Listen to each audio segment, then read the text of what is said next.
So the question is, are you swinging in your business? Okay, and the person that best illustrates start swinging and how we can be in a situation and we didn't swing, but we think we did, is a player I had, Anna. Very good player, worked out during the off season, earned the right to bat in the 3 slot, and I removed a girl that was a little bit of a prima donna and put Anna in there, who was a new person on the team, first game, first tournament of the year, to make a statement. And our leadoff hitter got on, gets to second. My players, my parents, everybody knows the averages. Less than 2, no outs, runner at second, 35% chance of scoring. Runner at third, 1 out. With that runner, who has world-class speed, we have an over 85% chance of scoring.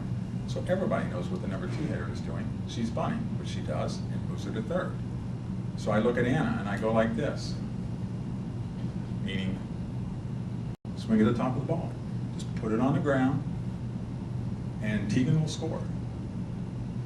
Okay, to my utter horror, Anna watches not 1, not 2, but 3 strikes go by and never swings. Okay, and then there's an opening in the dugout down there. There's one by me, there's one down there. Most of my players would just go in and hide. She walks right up to me, looks me in the eye. Serious as could be. What do I adjust, coach?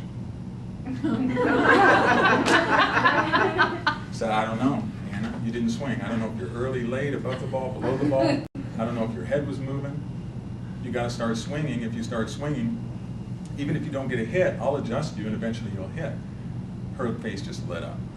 She got the biggest smile on her face. It's one of those moments where a coach lives for because you just communicated with the player.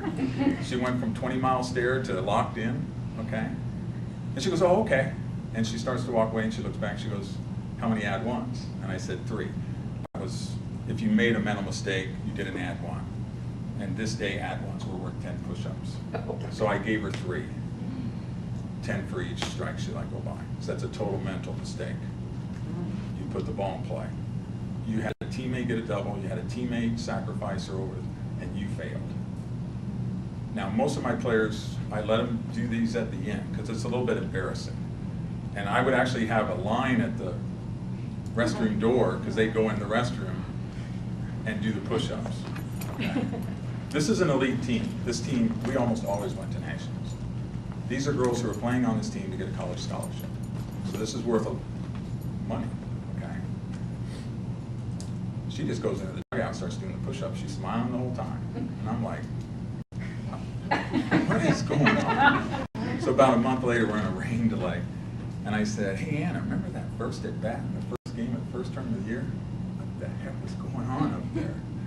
And she goes, you know, I've thought a lot about that because my dad really reamed my butt because he was a minor league player. And he was helping me coach. And he let her have it. She goes, the reason I'm playing on this team, coach, is because I want to play in college. And when I got to the plate, all of a sudden I thought, if I can't hit this pitching, I'll never play in college. And I froze. Oh. I said, okay.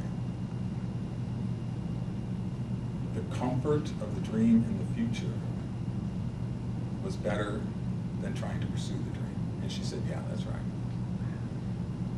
You just got to start swinging. Plain and simple. Okay? Now, here's how powerful start swinging is. 4 years later, we're at nationals, 120 of the best teams in the country. We win the first round, 60 teams left in the winner's bracket. Win the second round, 30 teams left. We're playing in the third round, and we came up against a really good pitcher. And she's just cutting us down. We get to the 7th inning, there's been 2 runners. We got a runner to second, they got a runner to first.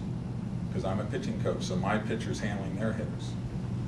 Anna comes up, runs the count full, and the best way I can describe it to you is just boom. The third baseman looked at me and said, my God, I didn't see it, I only heard it. The ball just went whistling by her head. Normally we play on 210-foot fences, 4.5 foot high. We are on 235-foot fences, 8 foot high, scoreboard above that, ball clears the scoreboard. Okay. Now here's the funny part. We always line up 2 by 2 to walk out. So I've already given her her home run ball. We tracked it down.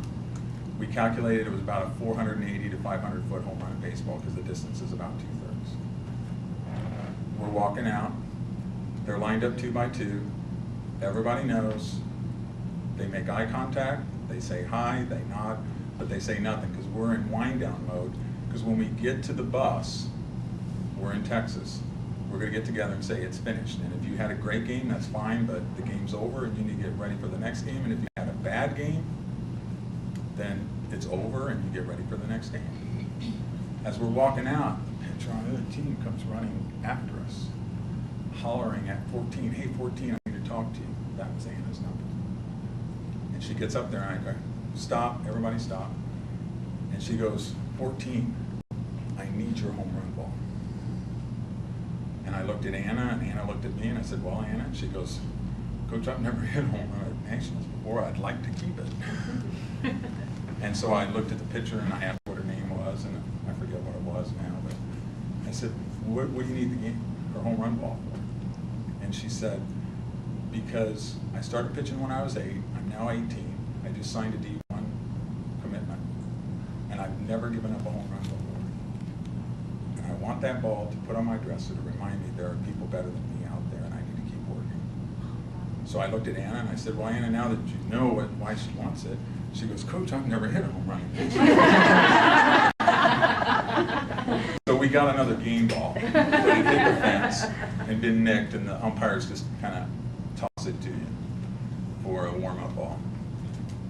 And we put the information on there, and she just ran away, you know. She thought that was the coolest thing. Well, we lined back up, we're walking out, and Anna goes, "Coach, permission to speak." And everybody gets quiet.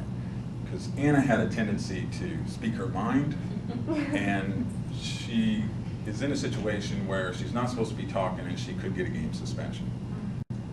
And I said, "Okay, permission granted." And she goes, "Permission to speak as a captain to a coach."